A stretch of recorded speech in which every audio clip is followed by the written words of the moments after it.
start with a vision of what you're trying to achieve from a business perspective, because anything and everything that you buy, choose not to buy, has to be driven by what you're trying to achieve. Otherwise, you probably won't achieve it, as Mark said. I guess the second thing I would say is invest in tools and training in your people. The loose coupling comes from diversity of experiences that people have had, and you have probably folks within your organization who've been there for 10 plus years, 20 plus years. You have to go to the New York or other tech meetups to recruit the kind of people who are going to come in with those skills for that loose integration. And marrying the skills of the folks who've been there and have that DevOps experience with the folks who want to do it on the quick and dirty and cheap is really a great way to achieve that kind of coupling. And that would be my advice, because you can't know it all. So I don't have any principles, but I think that's how you get the combination of knowing what you're doing and getting the right talent to do it. And I'd say it's probably somewhat similar. I'd say you got to build the nest first. And this is not self-serving for my company, but you have to have a vision bigger than the vendors. Each vendor is going to come in with their perspective and around their piece. We've got a very strong one on how HR should work, but how should HR work with all these other things? We have opinions on that, but you have to have that bigger than the vendor vision. And sort of, and this is a cliche, I know, but it's a good one, is begin with the end in mind. What are you trying to do? And I would argue what you're not trying to do is find a new financial system.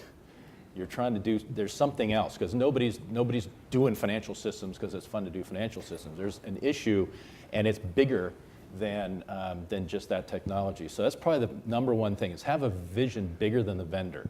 And I can't tell you the number of times we walk in and that's not true. And that's painful actually for the vendors as well, because then they're trying to figure out what's really going on. So have that vision bigger than the vendor, and then think about what you're really trying to accomplish. And then all these pieces can fit together pretty well. So it's going to echo some of these great comments so far. And again, I think the vision really comes down to looking at the overall business needs and figuring out what's the best fit for everything, right? Well, obviously I'm a huge cloud proponent. There are certain things that just don't make sense, right? And there are certain things that, as an organization, that vision should be shared. It's not just the CIO sitting in this corner figuring out what that is. It's the business drivers within that trying to drive, what do we need and where do we want to put it, and what do we get the best efficiency and the best use out of. That's what really kind of drives it, that long-term view, because this is a like a business is a long-term play. You want to be the 100-year organization, right, that has that inertia, and you have to have that kind of view to get you there. But without the innovation challenge. Without the innovation challenge, skip that part. I guess to add on to what everybody's already said, yes, definitely have a vision.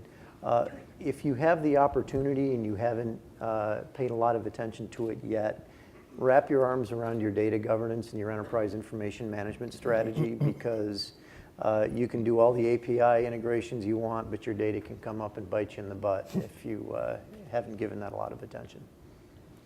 Thanks very much. Can I just add one piece to that at the end? Go ahead.